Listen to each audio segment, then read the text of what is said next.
Black America is in a state of protest. Hashtag Black Lives Matter is working for a world where Black lives are no longer systemically targeted by police. The call for Black Lives to Matter is a cry for all ethnic minorities that are striving for liberation and an end of violence towards certain racial groups in America that throughout history have been targeted wrongly for the color of their skin. This 21st century civil rights movement, as many are calling it, is fueled by grief and fury against injustice and institutionalized racism in many parts of America.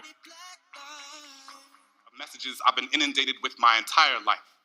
Always keep your hands where they can see them. Don't move too quickly. Take off your hood when the sun goes down. My parents raised me and my siblings in an armor of advice, an ocean of alarm bells so someone wouldn't steal the breath from our lungs, so that they wouldn't make a memory of this skin, so that we could be kids, not casket or concrete. And it's not because they thought it would make us better than anyone else. It's simply because they wanted to keep us alive. All of my Black friends were raised with the same message, the talk, given to us when we became old enough to be mistaken for a nail ready to be hammered to the ground. Although U.S. police officers have shot and killed the same exact number as unarmed white people as unarmed Black people, the white population is approximately 5 times larger than the Black population. That means unarmed Black Americans are 5 times as likely as unarmed white Americans to be shot and killed by police officers. How many Black Lives Matter protests have you gone to? Around 6.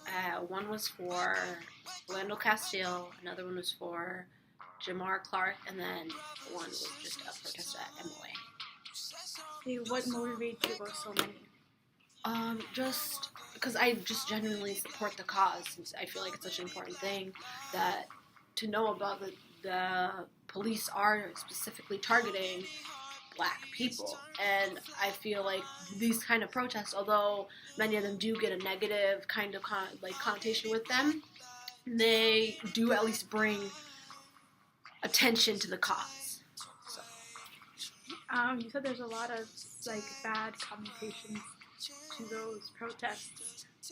Then what makes you go? If you know they're a bit dangerous and there might be rioting and gunshots and stuff like that.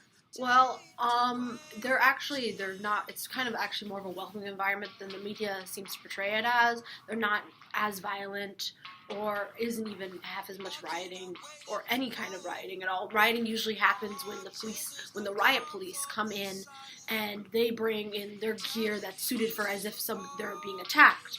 And then that angers people. And then they're like, if you think we're going to be violent, then we're going to be violent. Okay. So, how did you hear about these protests? Just from over social media, through people, yeah. But there are people who look specifically at particular arenas and areas in life, number one. Number two, 84% of white people who are murdered by white people. 93% of Black people who are murdered by Black people. So it's not Black on Black crime or white on white crime. It's neighbor to neighbor carnage because people kill where they live. If you want integrated killing, you have to have integrated communities. There's power in a name. Many Americans still feel uncomfortable to talk about slavery and other dark parts of American history. And by forcing the public to discuss racism by using a term they may feel uncomfortable with, it helps open up conversations and discussions about race and racial identity and many people's lives that otherwise would not. No matter who you are, if you hear a phrase like Black Lives Matter, it calls you to listen up and discuss and make a stance on what you believe in, whether that be for Black Lives Matter or for All Lives Matter. All of this is about forcing a conversation in public about race and racism that people have just been afraid to have. And I'm hopeful that we can create space for us to talk about solutions. I think about that with the meeting with Obama earlier this week that we had. Campaign Zero lays out 10 policy goals that are all focused on policing. The site says these recommendations were developed with input from communities, research organizations, and the President's Task Force on 21st Century Policing. 2 of the proposed policies aim to get more independent voices involved in holding police accountable. Campaign Zero claims few police complaints actually result in disciplinary action and hopes to establish more civilian review boards around the country.